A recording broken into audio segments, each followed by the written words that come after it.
All right. Well, it's a decent night here in Florida. We got the whole crew here at the shop, and we've done a lot of work. We've built our old Top Gun car. Got a bunch of parts on the shelf over there that we want to sell. We just haven't yet.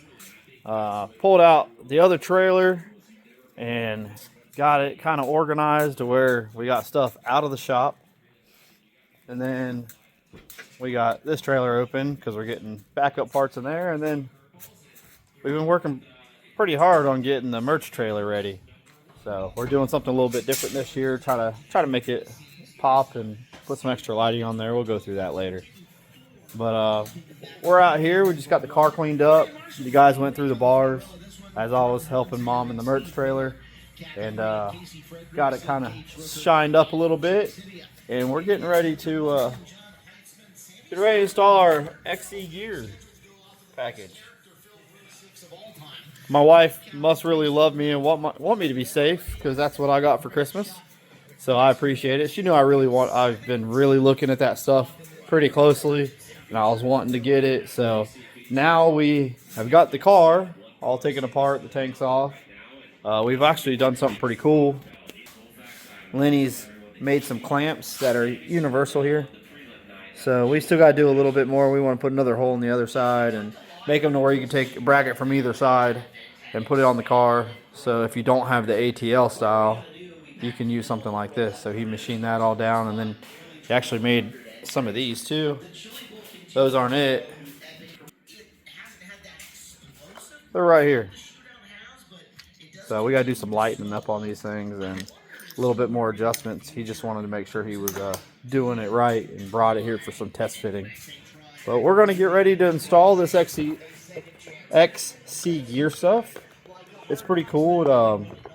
It clamps around the belts or around the bars so that when you take an impact, that that polymer that's on the inside of here will help absorb it. So it's split right there, but once you put it together, those splits won't face each other, so you don't got to worry about having the splits in the same direction. They're actually going to face kind of front and backwards, so that this little arrow here is supposed to be faced towards the top, so that you have the absolute most cushion of force going down. So these seen some guys wreck with these things on pretty bad, and they walk out of the car. And I can tell you, my lower back could really use a little bit more help. So we're gonna get ready to start mounting this stuff in the car and figure it out.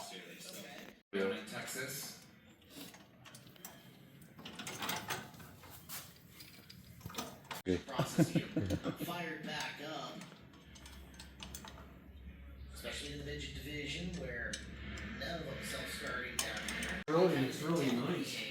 Companion series to the The problem is you can't make any type. Oh, you can, because it's. Always enjoyed and loved our races with IRA. There's so much fun going racing up there. Yeah. That caution, and now shows him a nose coming out of turn number 2. We got rolling. I mean, if we gotta wait till tomorrow, we gotta wait till tomorrow. Thank you, I appreciate it. There you go, Brody. Wait, trying to overcome that. A lot of comments there thinking he's going to make her all the way through the A. That's what we like to see.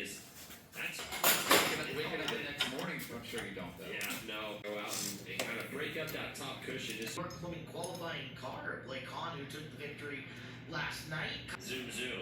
Not Zoom Zoom. Brian corrected me. Wrong guy. Okay. My bad. Sacramento, California. All right. 29R of Bursick.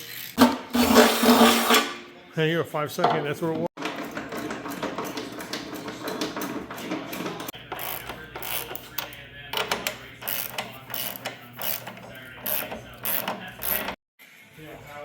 Oh man, Lenny and I just finished getting the seat mocked up with the XC gear stuff. It's pretty chilly here in Florida. We got the heater on, watching the Chili Bowl on Friday night. But here's how the mounts are on the inside. Pretty nice. And then it's got its mounting system on the bottom. We got the seat in the center. And then here in the back, it's right there. So I got a fuel line in the way. See that XC gear. Check it out. The red, because we don't got the lightweight cars. So they do an 1.25" bar here. And so these reds are made for the 1.25". The yellows are made for the 1-inch seat bars, which is more like this size that's up here. My belts will attach to that. And then if you see these little notches here, that's clocking it at 12 o'clock so that the polymers, the split here, the one on the other side is the other direction. So we don't have to worry about it trying to push through where they've split it. So, but now Lenny and I are about to put the tank on this thing because I did all them house projects over the winter and now we race next weekend. So we got some work to do. Been doing a lot of work in the merch trailer. I can't wait to show that off. Some things for it have taken off, so can't wait to show you guys. It's gonna be pretty cool. I'm excited for it. But we raced in 8 days, 7.5 days. But maintenance, the bars are done. You know, the motor's all done. We just gotta put the box and stuff on the wall and, you know, top everything off and get ready fired up. So we'll be ready by midweek. There'll be no problem. All right, well, we have gotten this seat mounted. We had it mounted and the tank on. I actually just went through and all the keepers have like a flat spot, right? So we faced everything straight up, but obviously the seat was leaning back. So I went back through, got all the keepers, you know, in parallel with the bottom of the seat to give it as much clearance going down. But here it is. Got a nice clean setup here. One of the cool things about this is you actually can just unbolt these 8 bolts from the back of the car and they could bring the driver out of the car in the seat. Now, one of the other issues with back injuries is see how square your seat is on the bottom, right? Well, we're not built like SpongeBob SquarePants. So there's always gaps in these corners, you know, where your butt is, where your back is. Rear end bars right here. You know, you could take an impact to this part of the seat and your back would be directly against this part area down here, but then there's spaces out here. So if you take a large flip, your body squeezes and tries to fill those areas out, which takes away your spine being straight, and it tries to fill those areas. It bends, and then in the middle of that bend is where you usually get a break. So with the combination of the monkey bar system, and then Butler Built has, and then you can also use Sharp Advantage, just like you can use Chasm seats. We choose to do the Butler Built because we can do it here at the shop. It's got a 2-part mix, and basically you tape up all the spots in the seat, and you know, pour a 2-part system in. You know, you put a trash bag in the seat, and then you sit in it, and there you go. So it's got a little bit of cushion built into this as well.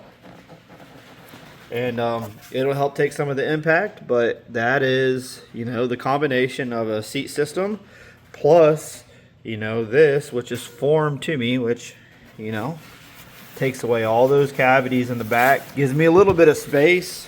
One of the things I like that I learned last year, you know, going a little faster, we're using a little bit more brake. And I was talking with some other drivers that don't really run any padding. And the brakes were actually burning, you know, getting the seat so hot, it was burning their skin through there. And I was out there boiling the brakes off the car and had no issues. Well, that's because I got, you know, this much padding behind me. So it's able to take, you know, diffuse all that heat coming through the seat. So I can use a bunch of brake without being uncomfortable. You know, you get to a point you're burning yourself. You don't want to slow down anymore. So now you're not attacking the corner. So, you know, I'm comfortable in the seat. I feel safe in the seat. And I'm not getting burned by the seat. So, you know, I'm out there giving it 110% effort throughout the whole race. So now what we're going to do, because we race in 6 days, is I'm going to close up this engine. You know, I'm going to get the airbox on it, the MSD, get everything closed together. I just got the fuel tank back on it because we had it off for mounting all the seats and we washed the tank out. We're going to get the fuel system all closed back up in this car. Lenny will be here in a little bit and go from there. And get this thing right where we need it to be so that we're ready for this weekend. I'm going to change out this wing slider or the wing tree to the wing tree that's going to be on the car this year.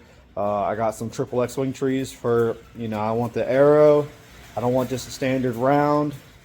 But Mark is a XXX guy, so he was able to get them to me for a little bit cheaper than you know, what I could buy it for. And honestly, it's a little bit cheaper than what I can get them just online for. And it gives me what I want. You know, there's something here. I'll pull one out, right? I'll show it to you. My father-in-law actually pointed this out. I owned it and didn't realize this. I was just like, oh, okay, cool. I didn't. So obviously, you know, it's a little bit more material, but it's thinner than the round one that's on the car, right? So they call this an arrow tree, right? But the one thing that we like here is that this hole, instead of being welded on here, it's in the center and it's got a spud. So we feel like that's a little bit stronger, but the other advantage is we can bolt these on our spare wings, and it doesn't have this tab that's going to flop over and poke a hole in the wing. So that's actually one of the biggest selling points for me, is being able to install this on a temporary wing, lock down the top bolts, and keep it into place so it's up in the trailer, so that if we have an issue, we can pull it down. Wing tree's already ready. We just take the one that's on the car completely off and bolt a new one on, and we'll be ready to roll. Then another thing you'll notice is the seat's red. This is actually a seat I bought. I've been running my black seat, and the black seat's a little bit bigger, a little bit more padding on the inside. I was actually getting to the point where I was adding a pad on my right ribs just because it was about an inch too big, and the butt was too big, and it was just kind of, you know, whatever. Well, I always figured I was getting a little bit fatter, so I was just letting it be. But your boy's actually lost about 10 pounds. And I'm hoping to get under 200 again, slim up. So this seat's a little snug. It actually fits me really good in the ribs, but when I'm really back in the seat, which I think with this padding, I won't be all the way back there now. But when I'm back there, it's a little snug in the ribs, but it's actually a tighter fit, which is a safer fit. And it's a smaller seat, so it's a lighter seat, but it kind of probably counterbalances itself with all the hardware and stuff with this XC seat gear system. So anyways, it's going to give us a little bit more room in this cockpit. We're not going to have to like put the seat in there at a weird angle, and hopefully it all races better once I'm in the seat. So I had to open the seat belts up a little bit. That was my issue, why I still have a neck issue from Hendrick County, because it was in my Top Gun car, and you know, it wasn't quite fitting the belts over my shoulders as it should. And I was just like, I got 2 races left in this car by the time I really realized what the issue was. And on the last race in the car, I didn't want to pull it all out and do everything to put it all back in. I was lazy, which isn't what you should be when it's worried about your safety. I spun out, got hit in the front, kind of gave myself some whiplash. And actually, that's been over 2.5 years, and I still deal with that. So, man, the head and neck safety stuff, man, you take it so seriously. It's so important. You do so much, and then you miss like a detail, and it could still mess with you. So I'm still learning. I'm an adult, but you know, I didn't grow up being able to just go get what I wanted. Russ really helped me get that, so then I could focus on the car and, you know, learning what I could to get us faster. So, you know, you always seen that I was out there really hustling the car back with the limited stuff. Then we got into 360 stuff, and we've been really fast, and then we've had struggles. You know, we're always trying stuff. We're always trying to get faster, and you're always learning. But you know, when you don't have the ability to just go get the stuff, you just kind of race what you have, and that's what I did for such a long time. And not saying that we don't still do that. It's just a little bit less. We are able to get some nicer stuff and see what it's doing. And you know, what we got right now is what we got, and we're going to move forward from there. So I'm going to get working on the car, show you some progress as we get going through, as we lead into a race week. I did not expect to race before March, but with this Renegade series that's trying to promote some races down here, it's in the area that I always complain that we don't race. So I just want to go show up to this race, and then I plan on just being a crew guy and helping people at Volusia, and being a crew guy and helping my buddy Mark at Hendrick County. He's helped me a lot. He's got me in victory lane a few times. It'd be pretty cool if I could do it for him. He gets around there pretty good, and I want him to just focus on racing like he's done for me when we're doing stuff, And so that's the plan right now, unless somebody walks up and hands me $5,000 and says, hey, go run Volusia, put my name right there in the car, and it's just a little 3-race sponsorship, and I don't have to change anything other than putting a sticker on the car or no sticker on the car. We'll really contemplate racing Volusia, but Hendry County, I can't take. It's just tough. So, you know, I doubt I'm going to race anything else other than just this race. And then we're going to figure out what we're going to do after March. Right now we got about 10 or 12 races we can run. That's if things don't go terribly wrong. And so if you want to help us in this journey, man, we're here. Please help us. We got a lot we got to do. Racing is not cheap. And I hate being an adult, like asking for money, but you know, I'm at a position where competition's expensive, and I'm not the only person that asks for money for racing. But I feel like I give back to our community, and I try to spread the awareness for racing, and I try to do the best I can and put on a performance and be exciting. I don't feel like we're slow, so like I don't feel bad, because I feel like at the end of the day, when you see the on-track experience, it's worth the cost. But it's tough, man. You know, I could make more money, but then I still couldn't go racing because I wouldn't have the time. So so it's just a balance, trying to figure it all out. So this car is going to be pretty blank this year. What's on the car right now is just on the car, and it matches all of our t-shirts. So it's kind of hard to strip it all down and then not have t-shirts that match the race car, because he wants to buy that. But we're going to be working on getting something lined up different for the rest of the season and looking for a makeover. But I obviously want to have some sponsors on the car that's going to make that that changeover worth it. And then obviously we got to buy t-shirts, and just on the cheap side of that, it's about $2,500 to $3,500. You can get up to about $5,000 getting 250 pieces, and then, you know, cups and stickers and stuff like that. So we do make that money back if we go racing, but if we're only racing 10 or 12 times, it's hard to make it. So we have to race a little bit more than that to make it worthwhile. So if you follow along and you don't think you can do a lot to help, man, I'm telling you, just pit passes, fuel to a race, a tire, all these little things help. And you might not have a huge spot on the car, but you'll have a spot on the car, and you'll have a spot in all the mentions of our racing. You know, you'll have our sponsor list at the bottom, and I'll do my best to talk about you while I'm on here. So reach out to us, please. All right, shameless plug. I don't get nothing for this, but we're doing some maintenance here on the car. Got Lenny here. He's cleaning the torque tube, and just going to show you some stuff that we really use on getting this thing, you know, together. One of our favorite products, some Lucas oil, but we don't always use red and tacky. I got a couple of Master Pro and some other stuff in there. This was just on top, but a red grease, because we actually clean our torque bars with this. We clean the torque bars that are in here every single race, or if the car's bad one night and we don't race on a real dusty track, we'll just do it once a weekend.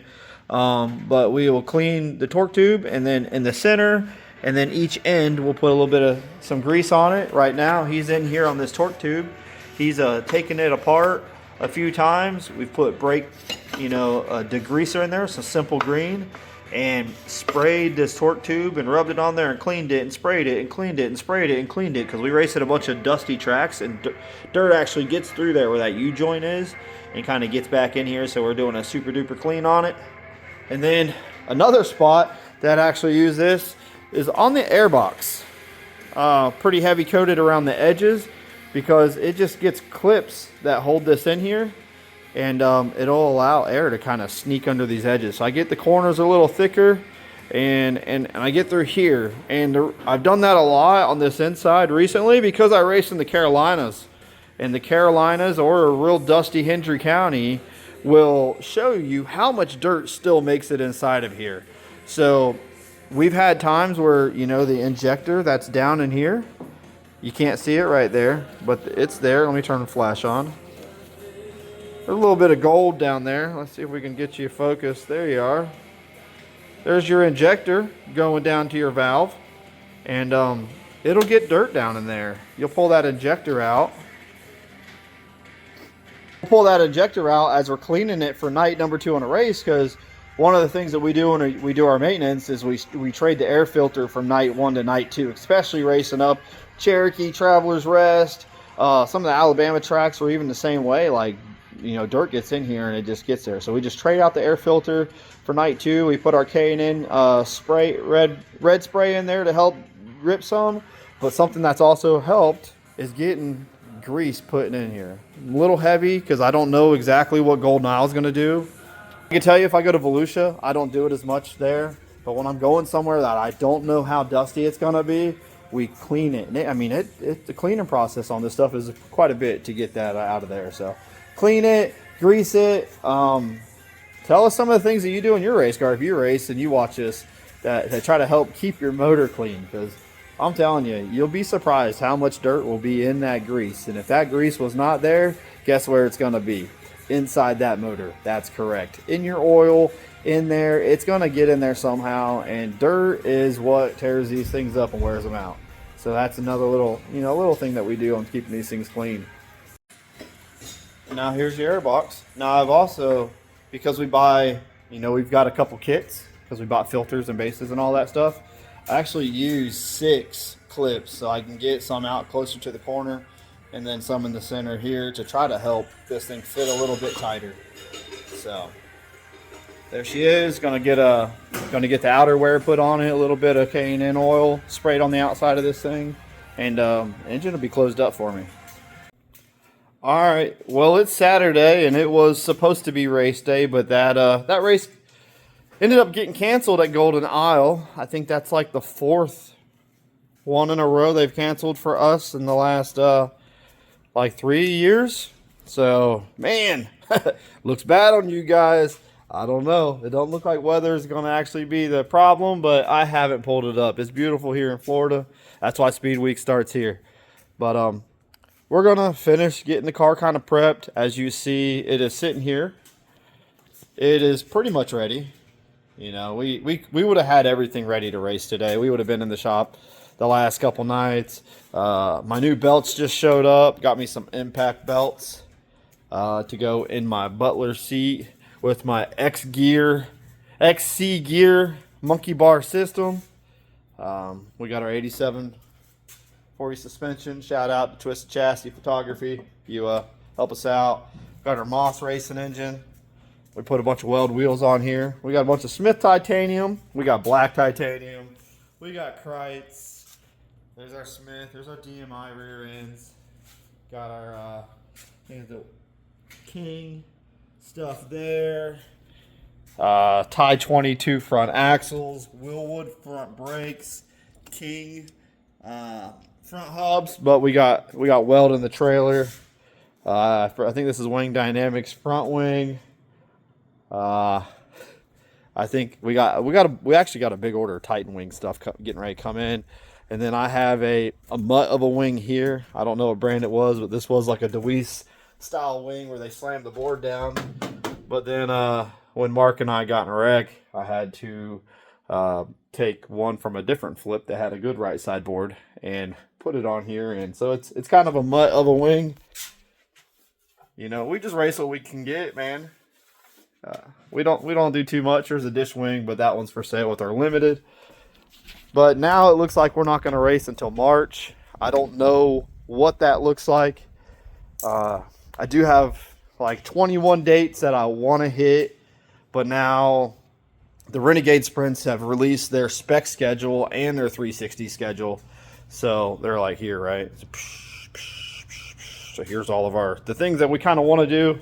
Obviously, that's more racing than we can do this year, so we got to kind of figure out what we want to do. Hope we have good nights that add to our budget instead of nights that take away from our budget, which is why we're not racing during Speed Weeks, because it takes it away from our budget way more likely than it's going to add to it. So we would have to have sponsorship to go towards that, and we don't have it right now. So today is, now that it's not race day, it's chore day, right? Not really, but I have to take the pressure washer to the front porch. I'm going to move our trailers around. This is my trailer that I ran the Top Gun stuff out of. It's got a chassis, a go-kart, parts, wheels, all that stuff in it. I'm gonna put it back where it's supposed to be. I'm gonna take our merch trailer. I'll be doing a separate video for that one here today. maybe tomorrow. It's close. But put the merch trailer over here to where it looks a little bit better, not sitting over here by our wrecked race car parts. And then I'm gonna put my trailer where this merch trailer is, you know, the 360 trailer, where the merch trailer is. Get this backyard a little ironed out. Maybe we get some grass to grow right here because our race trailer sits there a lot. And then obviously I'm gonna put our new belts in here, impact belts. You know, as you heard me go through all the brands, right? We don't have any loyalty to any brands. We run what we can run and the stuff that we want to run. I wish we could try more stuff. We run pretty much all weld wheels. I think we do have a Kaiser left rear, and we have Kaiser. Our spare fronts are Kaiser. We do run that stuff, but we've gotten to the point where we can't just go buy everything we want, right? I would love to like run TJ Forge, or I would run a brand if a brand came to me and said, hey, we want you to support our stuff and we'll give you a discount, but you know, we'd have to be able to sell all of our stuff to buy that stuff. So we can't just go out and buy, you know, 4 sets of wheels when they're, you know, the rears are like $800, $900 a piece. And then you put your titanium stuff in them, get your rotating weight, and brakes are expensive. And so we got what we got, man. We got a nice piece. It's just, you know, we do have a lot of things that we want on the car, not stuff that we're like sponsored, right? So some things that we're trying, you know, in the areas that we can afford. So it's a beautiful Saturday here in Florida. I don't know what it looks like up there, but we're going to wrap this video up. We are not racing, unfortunately, and we're just going to do a little bit more organizing, a little bit more cleaning, and we're going to go through our spare parts and make sure everything is ready for when it's time to hit the track and go from there. So sorry you didn't get to see no racing with this video, but we were close. We were ready.